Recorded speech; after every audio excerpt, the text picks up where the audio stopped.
अवश्य तपाईहरुलाई केही जानकारी दिने गइरहेको छु हैन। एनएसएफमा धेरैजनाको मन हुन्छ यो कसरी हामीले यो टाइम मिलाउने, यो हेर्नु होला यो भिडियो कसरी गर्ने तपाईलाई। यो टोटलमा छ नि यो कति हजार 38,922 कुदैछ। यसरी मिलाउँदाखेरि हाम्रो टाइम मिल्दैन। कसरी गर्नुपर्ने हुन्छ, यो चाहिँ टिप 1 मा हाल्नुपर्ने हुन्छ।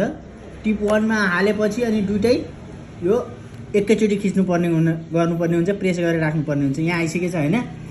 अनि यो अहिले कति बजिसक्यो, 5 बजेर कति मिनेट भइरहेछ, 10 मिनेट मानौँ हैन।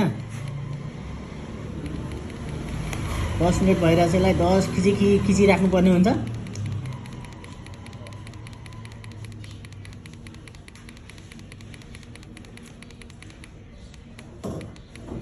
यो 10 भइसकेछ हैन। अनि दुईचोटी एकैचोटी यसलाई फेरि प्रेस गर्दिन, यो भइहाल्यो, सेट भइसक्यो। 5 बजेर 10 मिनेट भइरहेछ हैन। यस्तै भिडियोको लागि तपाईहरु मेरो युट्युबबाट हेर्नुहुन्छ भने सब्स्क्राइब गरिदिनु होला, फेसबुक पेजबाट हेरिराख्नुहुन्छ भने फलो गरिदिनु होला। धन्यवाद।